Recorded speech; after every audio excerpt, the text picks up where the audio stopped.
హరి ఓం. ఆరో సూర్య శ్రోతలందరికీ స్వాగతం అండి.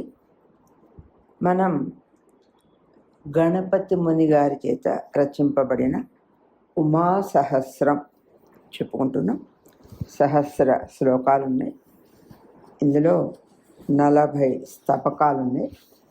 ప్రస్తుతం ఏకాదశ స్తబకం 11th స్తబకం మనం ఇప్పుడు చెప్పుకుంటున్నాం. ఇందులో తమాషాగా ఇంతకుముందు మనం చెప్పుకున్నటువంటి దశమ స్తబకంలో కూడా అమ్మవారికి కేశముల నుండి పాదముల వరకు కేశాది పాదాంత స్తుతి చెప్పుకున్నాం. ఇప్పుడు పాదాది కేశాంత స్తుతి, పాదముల దగ్గర నుంచి కేశముల వరకు అమ్మవారిని స్తుతించుట అనేది ఎలా ఉంటుందో ఇప్పుడు మనం చూస్తున్నాం. అయితే ఆరంభం చేస్తూ ఝుషకేతునా ప్రయుక్త సమ్మోహన చూర్ణముష్టిరీశానే ధరహాసో ధరదుహితు కరోతు భువనం వశేస్మాకం. ఇవన్నీ కూడా ఇంతకుముందు మనం చెప్పినట్టుగా ఆర్యావృత్తం అండి. మళ్ళీ ఇందులో ఝుషకేతునా ప్రయుక్త సమ్మోహన చోరణముష్టి ఈశానే దరహాస ధరదుహితు కరోతు భువనం వసే అస్మాకం. అది పదవిభాగం. ఇక్కడ ఈ ఝుష అన్నవి చేపలు అనే అర్థం ఉందండి. ఝుషకేతునా అంటే మీనకేతుడు అయినటువంటి మన్మధుని చేత, అది కేతుగా కలిగినటువంటి వాడు అని. అంటే పరమేశ్వరుని మోహింపచేయుటకు మన్మథుడు విసిరిన చూర్ణముష్టియా అన్నట్లుగా ఉన్న పార్వతీదేవి మందహాసము లోకమును మాకు వశమనర్చుగాక. ఈ లోకము మాకు వశమయ్యేలా ఆమె యొక్క మందహాసం చేయాలి సుమా అని. అంటే పరమేశ్వరుని తన వశమందు ఉంచుకున్నటువంటి పార్వతీదేవి యొక్క మందహాసం దుష్ట రాక్షసాక్రాంతమైనటువంటి జగము మాకు వశము చేయుటకు సమర్థమైనది. అంటే దుష్టుల చేత ఆక్రమించబడినటువంటి ఈ జగమంతా కూడా అమ్మ మందహాసం వలన మాకు వశమైనది అని చెప్పేసి ఒక విశేషమైన అర్థం చెప్తున్నారు. ఉపజీవద్భిః కాంతేర్లేశాంస్తే జగతి సుందరైర్భావైః ఉపమితుమంగాని తవ ప్రాయో లజ్జేయంబ యతమానః. ఉపజీవద్భిః కాంతేః లేశాన్ తే జగతి సుందరైః భావైః ఉపమితుం అంగాని తవ ప్రాయః లజ్జే అంటే సిగ్గుపడడం, అంబ యతమానః అని ఇక్కడ మనం విశేషంగా పద విభాగం చెప్పుకోవచ్చు. అంటే ఇక్కడ అమ్మా అని పార్వతీదేవిని సంబోధిస్తూ ఈ ప్రపంచమందలి సుందర పదార్థాలన్నీ కూడా నీ కాంతి లవములను ఆశ్రయించి జీవించునవే, దానివల్ల ఉనికి కలిగినవే. అటువంటి పరిస్థితిలో వానితో నీ అవయవములను పోల్చుటకు ప్రయత్నించుచు నేను సిగ్గుపడుతున్నాను. అంటే నీ కాంతి వల్ల అవి ప్రకాశిస్తున్నాయి, వాటితోటి నీ అవయవాలను ఎలా పోల్చాలమ్మా అని కవి తన యొక్క అమ్మవారి కాంతి యొక్క ప్రాశస్యాన్ని తెలియజేస్తూ చెప్తున్నారు. అవతంస పల్లవతులాం బిభ్రాణం శృతినత భ్రువః శిరసి చరణం వ్రజామి శరణం వామం కామారి లలనాయాః. అవతంస పల్లవతులా బిభ్రాణం శృతినత భ్రువః శిరసి చరణం వ్రజామి శరణం వామం కామారి లలనాయాః. ఇక్కడ అవతంస పల్లవతులాం అంటే అలంకారమైనటువంటి పల్లవమైనటువంటి ఆకుతో పోల్చినటువంటి, ఇక్కడ ఆమె పాదాలు అది అసలు ఆయన చెప్తున్నారు చూడండి. గణపతి ముని వేద శిరోభూషణమయ్యి చిగురుటాకు వలె ఉన్న శివ సుందరీ సుందర చరణము నాకు శరణమగుగాక. బాగానే ఉంది. దేవి శివుని వామార్థము అంతే కదండి. ఓకే, అమ్మవారికి దక్షిణం వైపు ఆయన, ఆయనకి వామం ఎడమ వైపు అమ్మవారు కనుక ఆమె యొక్క ఎడమ పాదమును శరణము పొందుచున్నాను అని అర్థం. అంటే కుడి పాదం మళ్ళీ అయ్యవారి దగ్గర ఉంది, అందుకని ఎడమ పాదాన్ని శరణు కోరుతున్నాను అంటున్నాడు. శంకర నయనోన్మాదనమతి మధురం భాతి మతిమతావర్ణ్యే జంఘాయుగం భవత్యాః కుసుమ పృషత్కస్య సర్వస్వం. శంకర నయనోన్మాదనం అతిమధురం భాతి మతిమతా వర్ణ్యే జంఘాయుగం భవత్యాః కుసుమ పృషత్కస్య సర్వస్వం. ఇక్కడ ఆమె యొక్క జంఘాల గురించి వర్ణన ఉంటుంది. జనని శివుని కన్నులకు అత్యంత ఆకర్షకమైనటువంటి పరమ రమణీయమైనటువంటి నీ కాలి పిక్కల జంట పుష్పబాణుని సర్వధనమై విరాజిల్లుచున్నది. అంటే ఏంటండి, ఇప్పుడు పరమేశ్వరుణ్ణి అవి ఆకర్షిస్తున్నాయి అంటే ఏంటంటే అక్కడ పరమేశ్వరుల్లో మన్మధుడు చేరుతున్నాడు. మన్మధుడు చేరడానికి కారణం ఏంటండి, ఆమె యొక్క జంఘములు అనేటువంటిది మనం ఇక్కడ అర్థం చేసుకోవాలి. ఏకైకలోకనే ద్వయమన్యోన్యస్మరణ హేతుతామేతి దేవి భవస్య తవోరు సుంఢాచ గజేంద్రవదనస్య. ఏకైకలోకనే ద్వయం అన్యోన్యస్మరణ హేతుతాం ఏతి దేవి భవస్య తవ ఊరుహు సుండా చ గజేంద్రవదనస్య. సుండా అంటే తొండం, గజేంద్ర అంటే ఏనుగు యొక్క తొండం. పరమేశ్వర పట్టమహిషి మాత నీ తొడ గజముఖుని తొండము. ఈ రెండు కూడా ఒకదానిని చూచినప్పుడు రెండవది గుర్తుకు వచ్చును అని. అంటే ఈ రెండు కూడా పరస్పర స్మరణ కారణములు అవుతున్నవి.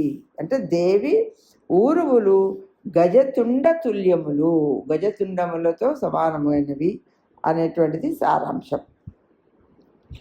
ఏనుగుకి ఎంత ముఖ్యమో అట్లాగా ఈ అమ్మవారి యొక్క ఈ తొడల గురించి చెప్తున్నా.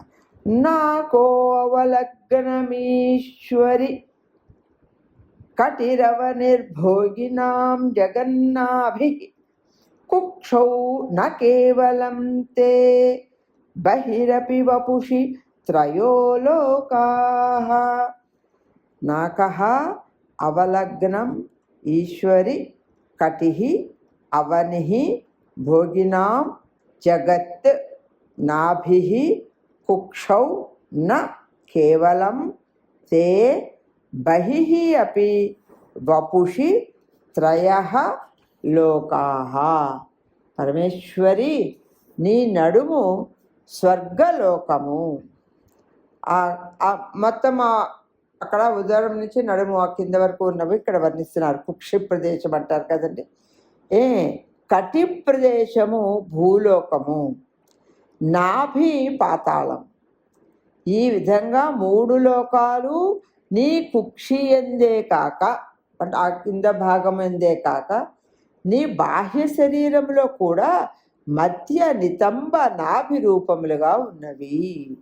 దేవి నడుము సన్ననైనది అని, నితంబము అంటే జంగములు విశాలమైనది అని, పొక్కిలి అంటే ఈ మనం చెప్పుకునే మనం బొడ్డు అంట కదిలి వ్యవహారంలో నాభి లోతైనది అని వ్యంగ్యముగా ఇక్కడ వాటికి విశేషమైన అర్థాలు చెప్తూ ఉన్నారు.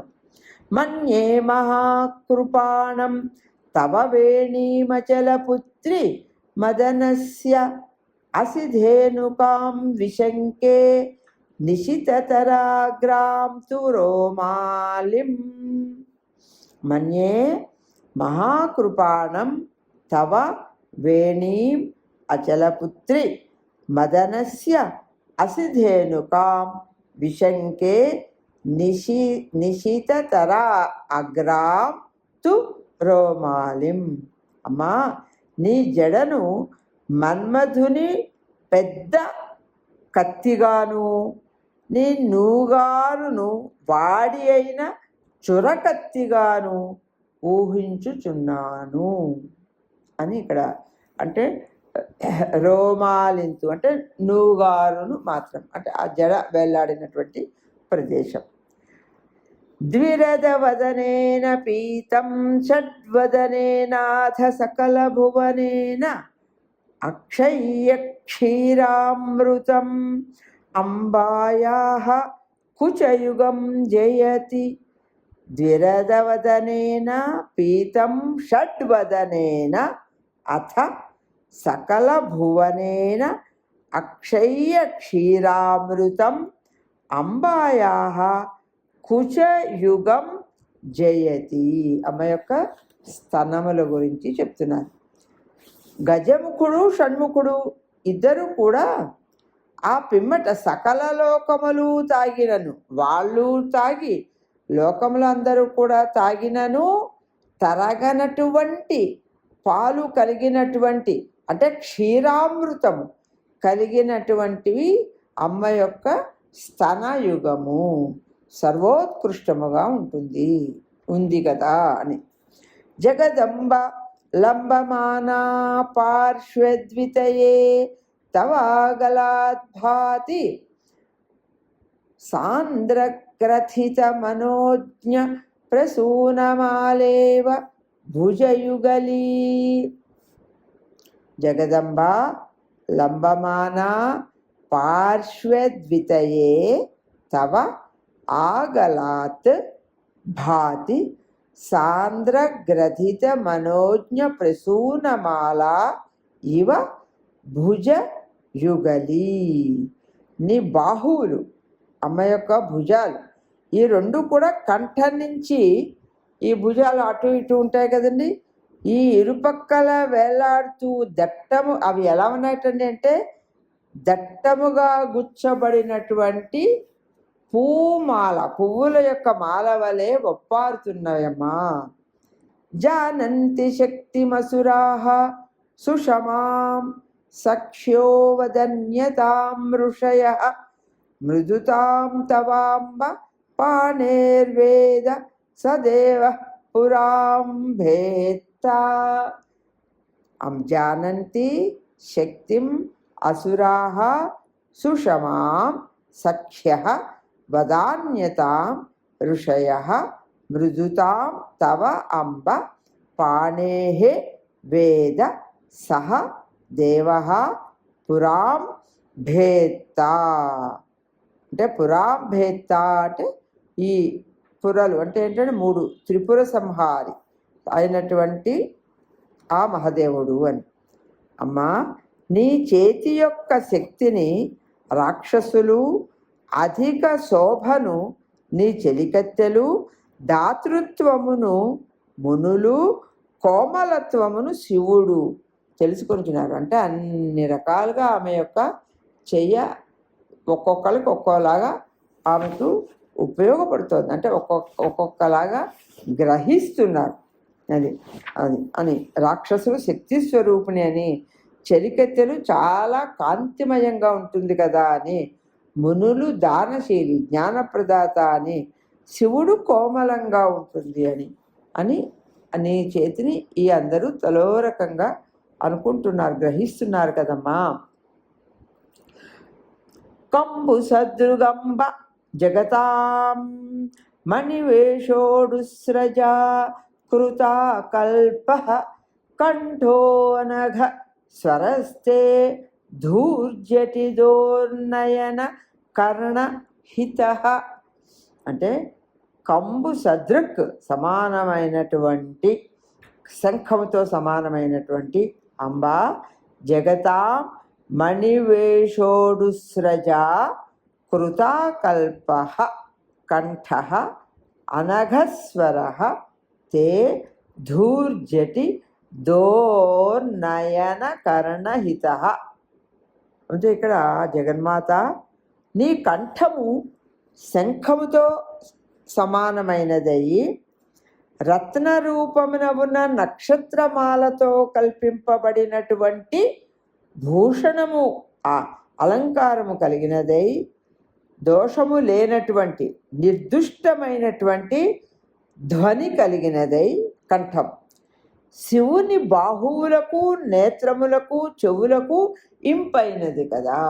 అంటే ఇప్పుడు ఆలింగనం చేసుకోవడం వల్ల భుజములతో ఆమె యొక్క కంఠము శివునికి భుజాలకి, కళ్ళకి, చెవులకి కూడా దాని నుంచి వచ్చేటువంటి స్వరము అని కూడా అనుకోని, ఆ కంఠం అన్ని విధాల శివునికి ఆనందం కలిగిస్తోంది కదా.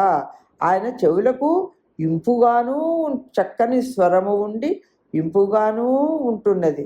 మాల చేత అలంకరింపబడిన ఆయన కన్నులకు చాలా చక్కగా కనపడుతూ ఉన్నటువంటిది.